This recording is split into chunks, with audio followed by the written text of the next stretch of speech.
चलिए अब हम देखते हैं जो हमारा पुराना शिक्षा नीति था उसका नाम था 10+2। मतलब इसमें कोई भी सरकार, जैसे बिहार सरकार जिसको बिहार बोर्ड कहते हैं, यूपी सरकार यूपी बोर्ड, झारखंड सरकार तो झारखंड बोर्ड, और दिल्ली सरकार की अगर बात करते हैं मतलब केंद्र सरकार तो सीबीएसई बोर्ड होती है। ठीक, इसमें हम लोग पढ़ते थे 10+2 माने 10वां तक और 2 साल और 12वां तक पढ़ाई किया जाता था बोर्ड के अंतर्गत। ठीक है, इसमें बच्चा स्टार्ट करता था पढ़ाई 6ठा क्लास से और इससे पहले आंगनबाड़ी में पढ़ता था। इसको खत्म कर दिया गया है, ओल्ड वाला था, नया वाला जो आया है, ठीक है, इसका नाम जो दिया गया न्यू एजुकेशन पॉलिसी 2020।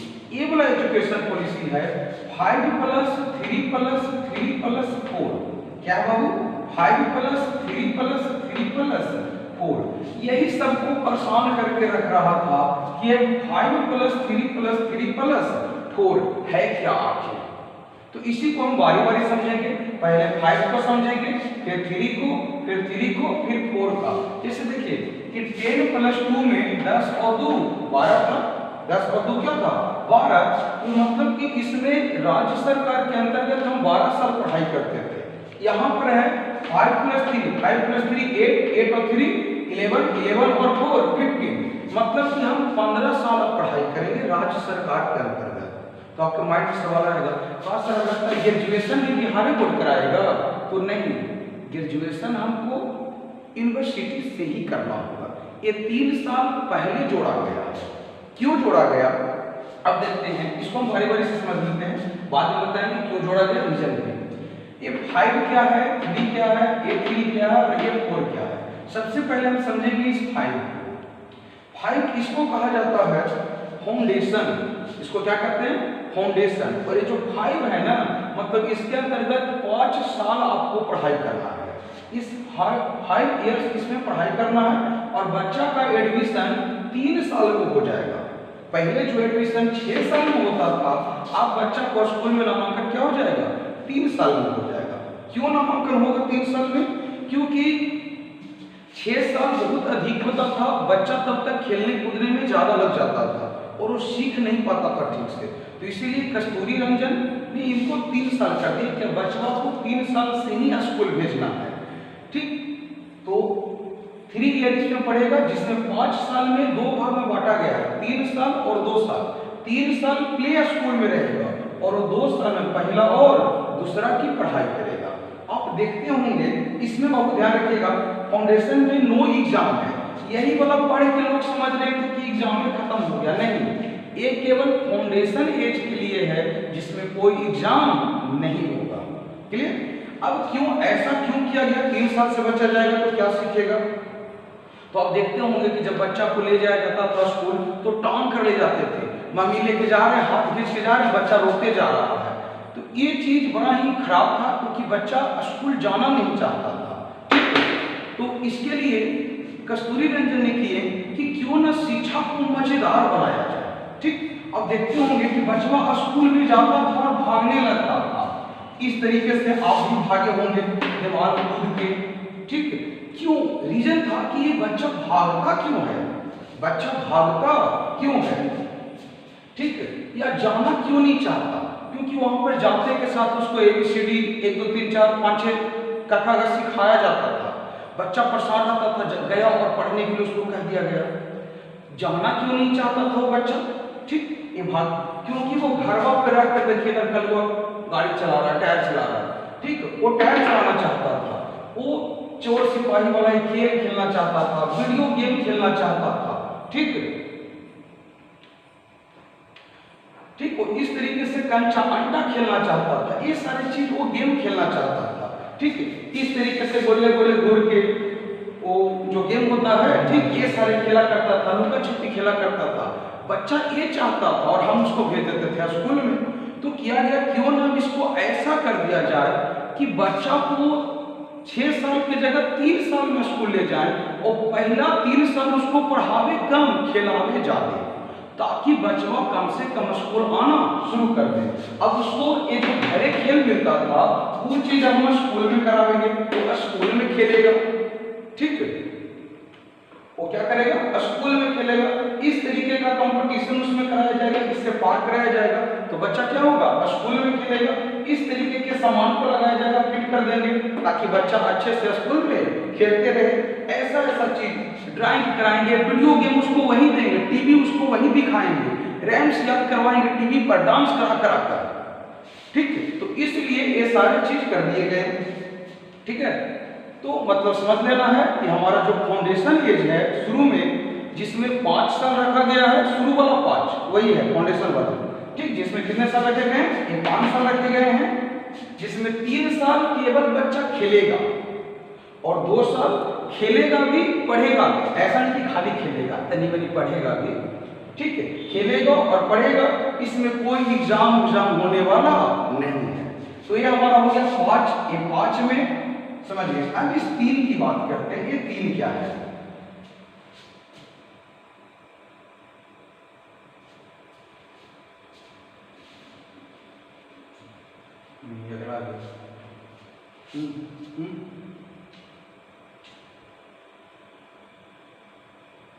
इसको चलिए, ये 5 पर हम पढ़ चुके थे। अब हम इस 3 को पढ़ेंगे। ये 3 को कहते हैं प्रीपारेटरी एज। इसे 3 साल में बांटा गया। तो दूसरा तक बच्चा वहीं पे पढ़ लिया था, तो यहाँ वो पढ़ेगा क्लास में 3, 4, 5, 3 साल में, तीसरा, चौथा और 5वां। यहाँ पर एग्जाम उसका स्टार्ट हो जाएगा, एग्जाम चालू हो जाएगा। एक्टिविटी प्लस स्टडी, यहाँ पर खेल कूद भी होगा और साथ में पढ़ाई भी होगा, और लैंग्वेज उसको में लोकल लैंग्वेज में पढ़ाया जाएगा। ठीक है, जैसे हम गया वाले हैं तो हिंदी में पढ़ेंगे या मगही में पढ़ेंगे। ठीक है, जो भी बच्चा आसानी से समझे जिस लैंग्वेज में, उस लैंग्वेज में उसे पढ़ाना है। ठीक, यहाँ पर अनिवार्य लेकिन नहीं है। अगर सीबीएसई बोर्ड का या कोई स्कूल अगर ये चाहता है कि वो हम सिर्फ इंग्लिश में पढ़ावे या हिंदी में पढ़ावे तो पढ़ा सकता है, कोई अनिवार्य नहीं है। लेकिन ऐसे कहा गया है कि बच्चे सीखने की कैपेसिटी उसका लोकल लैंग्वेज में ज्यादा होता है, इसीलिए लोकल लैंग्वेज पर ध्यान दिया जाए। तो ये 3 साल समझ चुके हम लोग। 5 शुरू वाला था, 3 प्रीपारेटरी, जिसमें तीसरा, चौथा, 5वां। अब 5वां तक पढ़ लिए। अब हमारा एडमिशन किसमें होगा, 6ठा क्लास में। तो अगला 3 वाला आ गया। इस 3 को कहते हैं मिडिल स्टेज। इसको क्या कहेंगे, मिडिल स्टेज। ये भी रहेगा 3 ईयर का, और इसमें हम लोग पढ़ेंगे 6ठा, 7वां, 8वां। 6ठा, 7वां, 8वां। इसमें हमारा क्लास होगा 6, 7, 8। इसमें सबसे बड़ी खासियत यही पे किया गया, इसमें पहला हम लोग कंप्यूटर कोडिंग सीखेंगे। देखिएगा, आपका ये क्या बोलते हैं, कई ऐप्स आ चुके हैं कंप्यूटर कोडिंग के लिए। ठीक है, लेकिन अभी इस पर सरकार नहीं बताई है कि कंप्यूटर कोडिंग का क्या सिलेबस होगा, लेकिन कंप्यूटर कोडिंग 6ठे क्लास से शुरू हो जाएगा। ठीक, इस तरीके से बच्चे आपका कंप्यूटर कोडिंग करेंगे, वो अपना पढ़ाई करेंगे। ठीक, तो हमारा अगला क्या था, कंप्यूटर कोडिंग है। इसमें और जोड़ा गया है वोकेशनल कोर्स या टेक्नोलॉजी या स्किल। ये क्या है, वोकेशनल कोर्स में क्या होगा, तो वोकेशनल कोर्स के अंतर्गत अगर कोई बच्चा, मान लीजिए किसान का बच्चा है, वो खेती करना चाहता है, फार्मिंग करना चाहता है, मछली पालन करना चाहता है, मुर्गी पालन में उसका इंटरेस्ट है कि कैसे होता है, पशुपालन में इंटरेस्ट है, तो उसको पशुपालन की शिक्षा दी जाएगी। कोई बढ़ाई का बच्चा है, वो बढ़ाई के काम को अच्छे से सीखना चाहता है, तो उसको वहां पर बढ़ाई की शिक्षा दिया जाएगा। मतलब कोई बुनकर वाला काम करना चाहता है, जो भी उद्योग धंधे के बारे में रिलेटेड कोई भी जो काम करना चाहेगा, उसको वहां पर शिक्षा उस चीज का दिया जाएगा। 6ठा, 7वां और 8वां में कोई खाना बनाने के लिए सीखना चाहता है, कोई होटल मैनेजमेंट के लिए सीखना चाहता है, तो बुनियादी ढांचा वहां पर दिया जाएगा। ठीक है, उसके बाद जो क्लास पहले से ज्यादा था मैथ, वैसे ही मैथ हम लोग पढ़ेंगे, साइंस पढ़ेंगे, आर्ट्स पढ़ेंगे, और यहाँ पर इंडियन लैंग्वेज की पढ़ाई होगी, मतलब हिंदी होगी। ठीक है, इसके बाद हम लोग क्या क्या सीख गए बाबू, 5 सीख गए, शुरू वाला, 3 ये वाला, और 3 ये मिडिल स्टेज तक। 8वां तक हम लोग पढ़ लिए। अब हमारा बच्चा A4 को कहते हैं सेकेंडरी स्टेज। इसको क्या कहेंगे, सेकेंडरी स्टेज। ठीक, इसमें हमें क्लास होगा 9, 10, 11, 12। यहाँ पर भी काफी चेंजिंग किया गया है। क्या है, इसमें हम लोग पढ़ेंगे 9, 10, 11 और 12। यहाँ पर नो स्ट्रीम हो गया। नो स्ट्रीम का मतलब पहले जैसे होता था, बच्चा जब 10 करता था, 10 तक तो एक ही सिलेबस था सभी का, लेकिन 10 करने के बाद बच्चा चॉइस करता था सब्जेक्ट। चॉइस में भी वो चाहे तो साइंस ले सकता था, साइंस में 2 चीज थे, मैथ ले सकता या फिर बायोलॉजी ले सकता था, आर्ट्स ले सकता था या कॉमर्स ले सकता था। अब वो चीज 9 क्लास से ही कर सकता है, मतलब साइंस, आर्ट्स और कॉमर्स को खत्म कर दिया गया। इसको क्या कर दिया गया? खत्म। अब साइंस, आर्ट्स, कॉमर्स का कोई नहीं रहेगा। तो रहेगा क्या? तो 9 क्लास में ही मल्टीपल सब्जेक्ट। मल्टीपल सब्जेक्ट कहने का मतलब आपकी मर्जी, आप चाहे तो, जैसे मान लीजिए आप मैथ अच्छा आपको लगता है तो मैथ चुन लिए, फिजिक्स अच्छा लगता है फिजिक्स चुन लिए, केमिस्ट्री से हमको नफरत है तो केमिस्ट्री को छोड़ देंगे, क्या करेंगे? हिस्ट्री अच्छा लगता है तो हिस्ट्री चुन लेंगे, ज्योग्राफी अच्छा लगता है तो ज्योग्राफी चुन लिए। मतलब कि आपको जो मन है वो सब्जेक्ट आप चुन सकते हैं, ठीक है? जो मन है वो सब्जेक्ट चुन सकते हैं। किसी को इंग्लिश अच्छा लगता है इंग्लिश चुन लिया, मैथ भी अच्छा लगता है चलो मैथ भी चुन लिए, कॉमर्स का कोई सब्जेक्ट हमको अच्छा लगता है कॉमर्स वाला सब्जेक्ट का लोग ले लिए, ठीक है? उसके बाद हिस्ट्री ज्योग्राफी भी अच्छा लगता है तो चलिए ज्योग्राफी ले लिए। इस तरीके से हम मतलब खिचड़ी बनाकर सब्जेक्ट को चुन लेना अपने पसंद के अनुसार, ठीक है? तो ये हमारा हुआ मल्टीपल सब्जेक्ट, मतलब चॉइस है आपका, जिस सब्जेक्ट में आपका चॉइस है वो सब्जेक्ट आप चुन सकते हैं, ठीक? ये बहुत अच्छी चीजें हुई है। ये अभी तक लगभग जितने भी विकसित देश है ना वहां पर ये अप्लाई था, इंडिया में नहीं था। इंडिया में ये चीज अप्लाई कर दिया गया। सेमेस्टर वाइज एग्जाम होगा, एग्जाम जो होगा वो सेमेस्टर वाइज। यहीं पर सब लोग अफवाह उड़ा दे रहे हैं। अफवाह क्यों उड़ा दे रहे हैं? कि बोर्ड खत्म हो गया। ध्यान दीजिए, बोर्ड खत्म नहीं हुआ है। आपका 9th में अब 6-6 महीना पर एग्जाम होगा, माने 9 में 2 एग्जाम और पहले का एग्जाम और दूसरा, दोनों को जोड़कर फाइनल रिजल्ट होगा, ठीक है? मतलब कि 9th का भी सर्टिफिकेट आपको मिलेगा। उसी तरह 10 में भी 2 एग्जाम होंगे, एक 6 महीने पर और एक 12 महीने पर, दोनों को जोड़कर फाइनल सर्टिफिकेट मिलेगा। 11 में भी 2 एग्जाम और 12 में भी 2 एग्जाम। यहाँ पर बच्चों को मेहनत ज्यादा करना पड़ेगा। पहले क्या होता था कि बच्चा डायरेक्ट दिसंबर में आता था, नवंबर में अक्टूबर में जाता था और क्रैश कोर्स करके पास हो जाता था। अब क्या होगा कि 6 महीना पर भी एग्जाम होगा और साल भर पर, मैंने शुरू से ही मेहनत करना पड़ेगा। अब खाली ड्यूटी पर आने से काम नहीं चलेगा, ठीक है? तो आपका क्या हो गया? सेमेस्टर वाइज एग्जाम होगा। क्रिटिकल थिंकिंग, क्रिटिकल थिंकिंग का मतलब होता है, अभी तक इंडिया में ये अलाउ नहीं था। साफा गुरुजी कहते थे जे प्रभावित हुई जब पढ़ ना मन हो तो ना पढ़, आप वो ना कह सकते हैं। अगर बच्चा ये पूछता है कि सर महात्मा गांधी हिंदुस्तान के अति में जन्म नहीं लेते, तब क्या हो सकता था, इस पे वो सवाल कर सकता है। मैंने अभी तक जिसे टीचर उटपटांग सवाल कहते थे, उस अब उटपटांग सवाल का जवाब देना होगा। लेकिन अभी तक इस पर सिलेबस क्या होगा इसका डिस्कशन नहीं किया गया है, ठीक है? एक कोई पापड़ छानने जैसा तो है नहीं पूरे देश का एजुकेशन सिस्टम। आप खुद सोच सकते हैं कि 86 के बाद 2020 में परिवर्तन हुआ है, तो पापड़ छानना इतना आसान नहीं है। कमेटी बैठी है, अब वो कमेटी तय करेगी कि इसका क्या सिलेबस होगा, किस तरीके से इसमें चेंजिंग किया जाएगा, ठीक है? और एक बात और याद रखिएगा, ये लागू 2022 से होगा, अभी नहीं लागू होगा, 2022 से लागू होगा। बहुत लोग टेंशन में थे कि अब ये लागू हो जाएगा, नहीं, 2022 से लागू होगा। और इसमें फॉरेन लैंग्वेज पढ़ना है।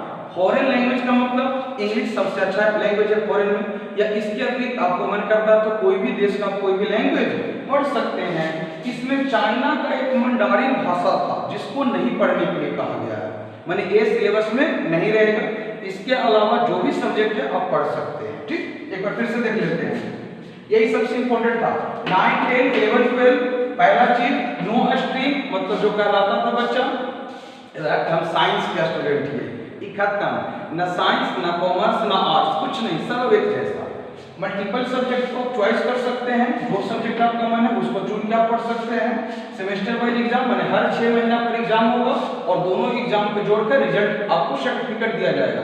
जैसे अभी 9वां का सर्टिफिकेट नहीं मिलता है, 11वां का सर्टिफिकेट नहीं मिलता है, लेकिन नया शिक्षा नीति के अनुसार 9वां के भी सर्टिफिकेट आपको मिलेगा और 11वां का भी सर्टिफिकेट आपको मिलेगा, ठीक है? इसके बाद आपका था, ठीक है, क्रिटिकल थिंकिंग मतलब कुछ भी नया आप सोच सकते हैं, नए विचार का स्वागत रहेगा, और फॉरेन लैंग्वेज आप कोई भी विदेशी लैंग्वेज भी पढ़ सकते हैं। इसमें अभी ध्यान दीजिएगा, हमें और क्या करना होगा, जिससे बहुत सा दिक्कत हो रहा था कि सर अब 10वां में अगर हम फर्स्ट डिवीजन लाएंगे तो पैसा मिलेगा कि नहीं मिलेगा, तो पैसा मिलेगा। याद रखिए 10 में जो पैसा मिलता था वैसे ही पैसा मिलते रहेगा, 12 में जो आपको पैसा मिलता था वो पैसा मिलते रहेगा, जैसा आप नंबर लाइएगा उसी अनुसार। ठीक, इसमें कोई नहीं। दूसरी बात है कंपटीशन, तो ध्यान दीजिए अब इसमें आप चुन तो लीजिएगा सब्जेक्ट अपने मन से, लेकिन इसमें भी एक आपको दिक्कत है, जैसे आपको IIT करना है तो फिजिक्स केमिस्ट्री मैथ रखना होगा। ठीक, तो ये सारी चीजें 10 पर जो कंपटीशन होते थे वो 10th पर ही होगा, जो कंपटीशन 12 पर होता था वो 12 पर ही होगा। ठीक, तो 10 + 2 तक हम लोग समझ लिए। अब आगे बढ़ते हैं ग्रेजुएशन में क्या होने वाला है। ठीक, तो हम लोग 5 समझ लिए। 5 में क्या हुआ था बाबू, शुरू का 5 साल था जिसमें 3 साल प्ले ग्रुप में थे, ठीक, और 2 साल पहला और दूसरा पढ़े थे। यहाँ पर कोई एग्जाम नहीं था। ठीक, खाली बच्चा स्कूल जाएगा, कपड़ा गंदा करेगा और आएगा, तनी मनी सीखेगा। फिर अगला 3 साल में चूंकि पहला तक पढ़ लिए थे तो दूसरा तीसरा और नहीं, पहला दूसरा पढ़ लिए थे तो तीसरा चौथा और 5वां यहाँ पढ़ेंगे। यहाँ पर एग्जाम शुरू होगा, एक्टिविटी वगैरह खेलकूद होते रहेगा। यहाँ पर हमको 6ठा 7वां और 8वां था। यहाँ पर विशेषता था कि हम कंप्यूटर कोडिंग सीख रहे थे और स्किल इंडिया के अंतर्गत हम कोई भी काम सीख सकते हैं, जैसे बढ़ई का काम, पेंटर का काम, कृषि क्षेत्र में पशुपालन, मछली पालन, कुक्कुट पालन, भैंस पालन, जो भी, ठीक है, बड़ी मिस्त्री का काम, पेंटर का काम, ठीक, ये सारे चीज सीख सकते थे। इसमें हमारा 9वां 10वां में क्या हो गया, तो इसमें आया कि स्ट्रीम खत्म हो गया, हम सब्जेक्ट को चुन सकते हैं और 6-6 महीना पर एग्जाम होगा, वो भी फॉरेन लैंग्वेज को पढ़ सकते हैं। अब ग्रेजुएशन में क्या होगा, तो ग्रेजुएशन जो पहले 3 साल का था वो अब 4 साल का हो गया। ग्रेजुएशन कितने साल का हो गया, 4 ईयर का ग्रेजुएशन हो गया।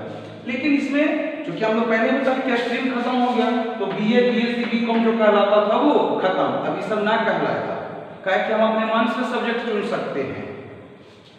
पहले होता था बाबू कि एक बार जैसे मान लीजिए ग्रेजुएशन 3 साल का है, हम फर्स्ट ईयर पढ़े, सेकंड ईयर पढ़े, सेकंड ईयर पढ़ने के बाद बच्चे गरीब घर से होते हैं, अब उनको गार्जियन बोले कि अब तोरा हम पैसा पढ़े के ना देबो, जब कमाई में तक कमो न तक, ठीक, पैसा घर से नहीं लगता था, बच्चे को मजबूरी में कहीं बाहर में बिहार से बाहर कमाने के लिए जाना पड़ता था। तो अगर आप कमाने चल गए और मान लीजिए 2 साल हम कमाए और पैसा मेरे पास हो गया, हमसे अब पढ़ने फिर से पढ़े के मन हुआ कि हम फिर से अब पढ़ेंगे, तो जब आप कॉलेज जाते तो आपको कहता कि फर्स्ट ईयर सेकंड ईयर खत्म, फिर से फर्स्ट ईयर से पढ़ाई कीजिए, मैंने फिर से फर्स्ट ईयर सेकंड ईयर पढ़िए, थर्ड ईयर 2 साल आपका बर्बाद हो गया। लेकिन अब वो चीज नहीं है, अब क्या हुआ, ये 4 साल का हो गया। अगर आप फर्स्ट ईयर पढ़िएगा तो आपको मिलेगा ग्रेजुएशन सर्टिफिकेट, ग्रेजुएशन सर्टिफिकेट, ठीक। अगर आप फर्स्ट ईयर करके छोड़ के चले गए तो अगर 4 साल बाद आइएगा तो डायरेक्ट आपका एडमिशन कहाँ होगा, सेकंड ईयर में, जो अभी तक ऐसा नहीं था। सेकंड ईयर कीजिएगा तो आपको डिग्री मिलेगा ग्रेजुएशन डिप्लोमा, थर्ड ईयर आप करके जाते हैं तो डिग्री, और इसी थर्ड ईयर करने के बाद ही आप कोई भी जॉब, कोई भी वैकेंसी, कोई भी कंपटीशन का फॉर्म थर्ड ईयर पर ही भरिएगा। मतलब जैसे पहले था वैसे ही अब भी है, चेंज बस इतना किया गया कि पहले 2 साल अगर हम पढ़ के चल जाते थे तो मेरा पढ़ाई बेकार हो जाता था, अब अगर 2 साल पढ़ के जाएंगे तो वो पढ़ाई बेकार नहीं होगा। 2 साल पढ़ के चल गए कमाने के लिए दिल्ली, 2 साल बाद लौट कर आए तो डायरेक्ट हम तीसरा ईयर में एडमिशन लेंगे, जो कि पहले ऐसा नहीं होता था। 2 साल पढ़ के चल जाते थे अगर पहले दिल्ली कमाने और फिर लौट के आते तो हमको फर्स्ट ईयर में ही एडमिशन कराना पड़ता, ठीक है। और फिर अगला है 4 ईयर में, इसको कहेंगे रिसर्च, इसको क्या कहेंगे, रिसर्च कहेंगे, ठीक। अब इसमें अगर कोई बच्चा को मन करता है तो 3 साल पढ़ के भी पढ़ाई छोड़ सकता है, चौथा करने की जरूरत नहीं है, ठीक। लेकिन अगर वो पोस्ट ग्रेजुएशन करेगा, ठीक, तब अगर 3 साल पढ़ के छोड़ा है पढ़ाई और पोस्ट ग्रेजुएशन में जाएगा तो उसको 2 साल वाला कोर्स करे पड़ेगा। और अगर जो लड़का 4 साल का पढ़ाई करके गया ग्रेजुएशन में तो उसको 1 साल की पढ़ाई करे पड़ेगा। मतलब पहले 3 + 2 था 5, और अभी भी 4 + 1 5, वही है, सेम टू सेम। फर्क बस इतना हुआ है कि आप किसी भी समय इसमें एंट्री कर सकते हैं। पहले ऐसा नहीं था, आपको एंट्री करने का अलाउ नहीं था, लेकिन अब आप किसी भी समय किसी भी साल एंट्री कर सकते हैं। आपको कहेगा सर 2 महीना पढ़ के चल जाएंगे तभी अगला साल एडमिशन होगा, तो ना इतना भी खिलवाड़ नहीं कीजिए। 2 महीना नहीं, कम से कम 1 साल पढ़ना पड़ेगा। ठीक, इसके बाद पहले पढ़ाई होता था एमफिल, ये एमफिल को खत्म कर दिया गया है और पीएचडी 4 साल का जैसे पहले था वैसे अब भी है।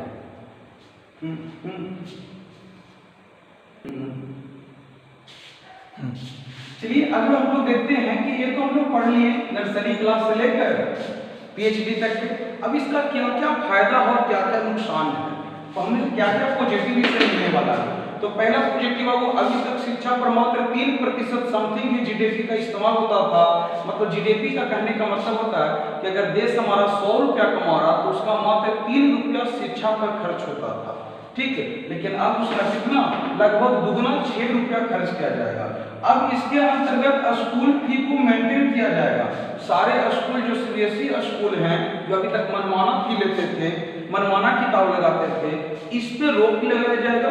सरकार एक बोर्ड बनाएगी और उस बोर्ड के अनुसार स्कूल को ग्रेड दिया जाएगा। Grade A, grade B, grade C, grade D. Grade के अनुसार उनका फी निश्चित किया जाएगा।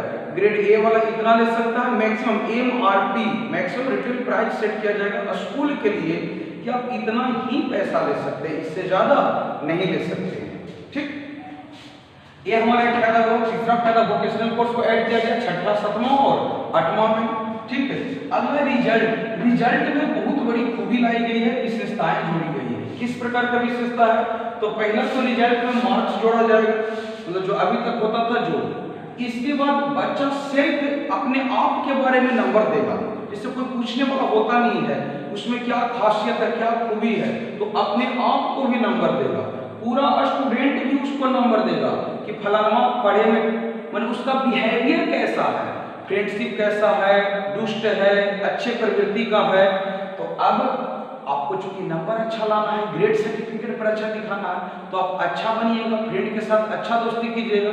और जब पहला से लेके आप 10-12वां तक अच्छे से रहने लगेगा तो आपके अंदर वो गुण मिल जाएगा, मतलब गुण आ जाएगा अच्छा बिहेवियर का, मतलब संस्कार आप में अच्छा वाला आ जाएगा। ये बहुत अच्छी चीज किया गया है। इसको टीचर भी आपको नंबर देंगे कि बच्चा कैसा है, बिहेवियर इसका कैसा, रूढ़ है, शिक्षित सब बच्चा है, बदमाश है, किस प्रकार से।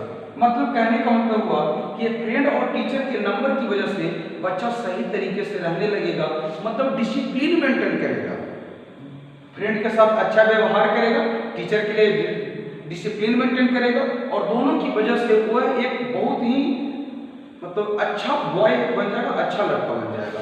तो ये रिजल्ट में बहुत अच्छा हुआ है। फॉरेन यूनिवर्सिटी को आने का निमंत्रण मिला है। अभी तक हमारे मतलब भारत में विदेशी यूनिवर्सिटी का ऑर्डर नहीं था आने का, वो यहाँ पर आकर अपना शिक्षा नहीं दे सकते थे। इससे पहले मनमोहन सिंह भी इसका किए थे कि मतलब फॉरेन यूनिवर्सिटी को आया जाए, लेकिन इसके लिए उन्होंने सिक्योरिटी मनी के रूप में 200 करोड़ रखने के लिए बोले थे। मतलब 200 करोड़ पहले भारत सरकार को जमा करना होगा, उसके बाद आप अपना यूनिवर्सिटी खोल सकते। बात सही था। अब मान लीजिए कोई यूनिवर्सिटी आया और सब बचवा से पैसा लेके और भाग गया, तो आप खोजने चलेगा। तो लेकिन मोदी सरकार ने ऐसा कोई बैरियर नहीं रखा, वो स्वागत किए फॉरेन यूनिवर्सिटी। अब कहेगा लेकिन इससे भी टॉप 50 आ सकता है, ये न कि यूनिवर्सिटी मतलब कोई ऐसा देश का यूनिवर्सिटी आ जाए जो कि कोई काम का ही ना रहे, वो ऐसा नहीं। जो वर्ल्ड लेवल पे टॉप 50 यूनिवर्सिटी है वही इंडिया में आकर अपना ब्रांच खोल सकते हैं, बच्चे पढ़ेंगे। फायदा इससे क्या होगा, जिससे मगध यूनिवर्सिटी की एग्जांपल ले लीजिए, ग्रेजुएशन के सर्टिफिकेट 5-5 साल में देता है, 3 साल के पढ़ाई 5 साल में। जब ये आ जाएगा तो कंपटीशन ना हो जाएगा, ये देगा 3 साल में, मगध यूनिवर्सिटी देगा 5 साल में, पहले एक मन एकरा ही ना चल जाएगा, पहले एक मन ओकरा ही ना जाए, इसके चलते ये भी 3 साल में देवे लगेगा, पढ़ाई वगैरह सब सही कर देगा, तो कंपटीशन आ जाएगा यहाँ पे यूनिवर्सिटी में। ठीक, फिर डिपार्टमेंट, अभी तक इसका स्पेशल डिपार्टमेंट नहीं था। शुरू में हम बताए थे कि इसका पूरे भारत का ही एक ही डिपार्टमेंट था, लेकिन अब एजुकेशन का स्पेशल डिपार्टमेंट बांट दिया गया, जो हमेशा अप टू डेट करेगा सिलेबस को, रिजल्ट को, टीचर्स को, और अगला है टीचर ट्रेनिंग। अभी तक ऐसा इंडिया में कोई सिस्टम नहीं था कि टीचर को ट्रेनिंग दिया जाए। वो बीएड वगैरह करते थे, पीएचडी करते थे, डायरेक्ट बहाली होता था, जाकर पढ़ाने लगते थे। ऐसा होता था कि बहुत सारे टीचर को नॉलेज तो बहुत है, लेकिन वो पढ़ा नहीं पाते थे, बच्चा को समझा नहीं पाते हैं, ठीक है। और बहुत से टीचर को नॉलेज कम है, लेकिन वो बच्चा को अच्छे से समझा देते हैं, ठीक। तो ये हमारा हुआ, उससे प्रॉफिट होने वाला चीज है। मतलब कि जीडीपी आपका जस्ट डबल हो चुका, स्कूल के फी को मेंटेन किया जाएगा, वोकेशनल कोर्स को 6ठा 7वां 8वां में ऐड किया गया है, रिजल्ट में कई प्रकार के परिवर्तन कर दिए गए हैं, फॉरेन यूनिवर्सिटी को आमंत्रण दिया गया है, डिपार्टमेंट अलग कर दिया, और टीचर को ट्रेनिंग भी दिया जाएगा। निगेटिव इसका क्या है, नुकसान क्या है? तो नुकसान हमें तो ऐसे कुछ नहीं नजर आ रहा है। एक है इंग्लिश, तो चूंकि शुरू में ही छूट दे दिया गया, जिसको मन है इंग्लिश से पढ़ाइए, जिसके मन है हिंदी में, ऐसा कोई अनिवार्य नहीं है। एक चीज यहाँ पर है, सेंट्रलाइज्ड गवर्नमेंट हो गया, मतलब जो शिक्षा का विभाग देखेगा वो पूरी तरह से केंद्र सरकार देखेगी, ठीक। और जो केंद्र सरकार इसमें परिवर्तन करेगी, जो सिलेबस बनाएगी, उस सिलेबस को राज्य सरकार को मानना पड़ेगा, इसके अतिरिक्त कुछ भी नहीं है। हमारे अनुसार इसमें एक चीज और ऐड हो जाना चाहिए था। तो ये तो हमारा हो गया कि नया शिक्षा नीति क्या है, 5+4+3+3+4, ये हम लोग समझ लिए। इसमें एक चीज और जोड़ दिया जाता अगर कि एक आइडियल टीचर कैसे होते हैं, एक अच्छा टीचर कौन है। तो जैसे रहता ना है किताबों में शुरू में जाना गाना, मतलब राष्ट्रीय गीत हमारा लिखा हुआ, उसी प्रकार से अगर ये लिख दिया भी जाता है कि आइडियल टीचर कौन है। जैसे आप देखते होंगे बहुत से टीचर जो होते हैं वो खैनी रगड़ते हुए क्लास में आ जाते हैं, ठीक, गुटखा चिबाते हुए आ जाते हैं, पान खाते हुए आ जाते हैं, ड्रेस सही से नहीं पहन के आते हैं, जैसे तैसे आ जाते हैं। तो ये सारे चीज अगर उसमें ऐड कर दिया जाए हर बुक के पिछला पेज में केवल, ठीक है, कि आइडियल टीचर का पहचान क्या है। अगर टीचर खैनी खा रहा माने वो फालतू टीचर है, ठीक है, गुटखा खा रहा तो फालतू टीचर। अगर इस तरीके से चीजों को जोड़ दिया जाए कि कौन अच्छा टीचर है, गुड मैन कौन है, बैड मैन कौन है, अच्छा आदमी कौन है और खराब आदमी कौन है, अगर इस चीज को जोड़ दिया जाए तो हमें लगता है कि बच्चों में इसका बहुत फायदा होगा, टीचर भी अपने आप को अप टू डेट करेंगे, मेंटेन करेंगे, ठीक। तो आशा करते हैं कि आपको समझ में आ गया होगा। अगर समझ में आ गया तो एक बात का ध्यान रखिएगा कि ये केवल बच्चों के लिए नहीं, 1 to PhD तक के जो बच्चे हैं उनके लिए भी जरूरी है, और साथ ही साथ सारे पेरेंट्स के लिए भी जरूरी है। तो आपके सर्किल में जो भी बच्चे हैं उनके पास तक इसे पहुंचा दिया जाए, ठीक। तो बस आज इतना ही। तो आप लोग हमारे चैनल जो शंकर क्लासेज है इसको सब्सक्राइब कर लीजिए, ताकि आगे जो भी हम लोग वीडियो बनाएंगे, बहुत सारे स्टडी मटेरियल भी आपको हम देंगे यूट्यूब पे। तो अगर आप चाहते हैं कि शंकर ब्रदर्स से, अभी तो केवल रविशंकर आपको दिख रहे थे, हरिशंकर सर जो शंकर क्लासेज के मजेदार टीचर हैं, कॉमेडी करके जो पढ़ाते हैं, हम तो थोड़े से सीरियस टीचर हैं, तो कॉमेडी करके जो पढ़ाते हैं उनका वीडियो भी आप देखना चाहते हैं तो चैनल को सब्सक्राइब कर लीजिए, सारे वीडियो आपके पास जाएंगे, और जिनको जरूरत हो उनके पास शेयर कर दीजिए। और अगर कोई अच्छा या बुरा जो भी आपका लगा हो, कोई सजेशन हो, ठीक, तो कमेंट भी कर दीजिएगा। थोड़ा सा माफी चाहूँगा, मेरे पास वीडियो बनाने का सामान नहीं था, पहला वीडियो है, तो आगे हम लोग सामान भी हम खरीद उरीद के ले लाएंगे, एडजस्टमेंट कर लेंगे आप लोग के लिए। तो थोड़ा सा अगर वीडियो में प्रॉब्लम लगा हो तो आप लोग बाकी समझ ही रहे हैं। चलिए बस इतना ही।